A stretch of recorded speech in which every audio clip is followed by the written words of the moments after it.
Moving average का cross over जो है, ये जो फार्मूला है ये भी सेल या बाय करने के लिए बेहतरीन सवर किया जाता है।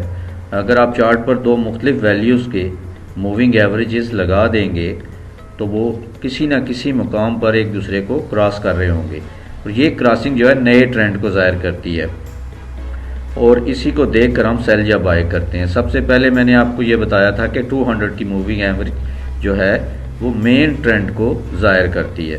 तो यहाँ पर हमारे सामने चार्ट में जो बड़ी मूविंग एवरेज है जो वाज़ेह नज़र आ रही है डार्क ब्लू कलर की, ये 200 की मूविंग एवरेज है, और मार्केट हम देख रहे हैं कि इससे नीचे चल रही है। तो चूँकि मार्केट या कैंडल्स इसके नीचे चल रही हैं तो इसका मतलब है कि मार्केट सेल ट्रेंड में है। तो सेल ट्रेंड में हमें ट्रेड एग्जीक्यूट करने के लिए स्मॉल पीरियड की मूविंग एवरेजेस लगाना पड़ती हैं। इस चार्ट में एक मूविंग एवरेज जो रेड कलर की है, इसका टाइम पीरियड जो है 10 हमने रखा हुआ है, और इसका MA मेथड एक्सपोनेंशियल है और अप्लाई टू क्लोज है। इसका कलर हमने रेड और इसकी विड्थ जो है कम रखी हुई है। इसी तरह जो दूसरी ग्रीन रंग की मूविंग एवरेज है, ये 20 पीरियड की मूविंग एवरेज है, और ये भी एक्सपोनेंशियल है और अप्लाई टू क्लोज। तो ये मूविंग एवरेज जो ही हमें ये बताती है कि जो ही ये क्रॉस ओवर होगा तो हम उस वक्त सेल के ट्रेड में बैठ सकते हैं। तो अगर 10 पीरियड की मूविंग एवरेज 20 पीरियड की मूविंग एवरेज को ऊपर से नीचे की जानिब क्रॉस कर दे तो ये क्रॉस ओवर कहलाता है।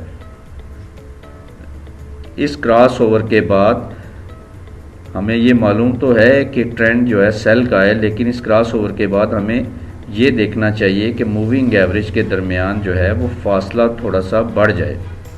उसके लिए हम 2 कैंडल्स का कम से कम क्रॉस ओवर के बाद वेट करेंगे।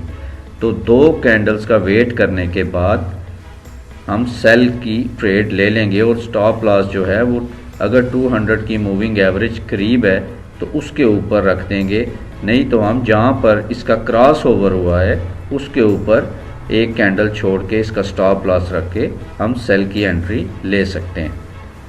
इसी तरह अगर हमने बाय करना है तो क्रॉस ओवर हम देखेंगे कि मार्केट 200 की मूविंग एवरेज से ऊपर चलना शुरू हो गई है, और ये जो स्मॉल पीरियड की मूविंग एवरेज थी इनका क्रॉस हो गया, और अगर रेड मूविंग एवरेज ऊपर आ गई है जो कि 10 पीरियड की है, तो यहाँ से हम एक कैंडल या 2 कैंडल छोड़ के जब इनके दरमियान गैप बढ़ जाए स्मॉल पीरियड में तो वहाँ से हम बाय की एंट्री ले सकते हैं।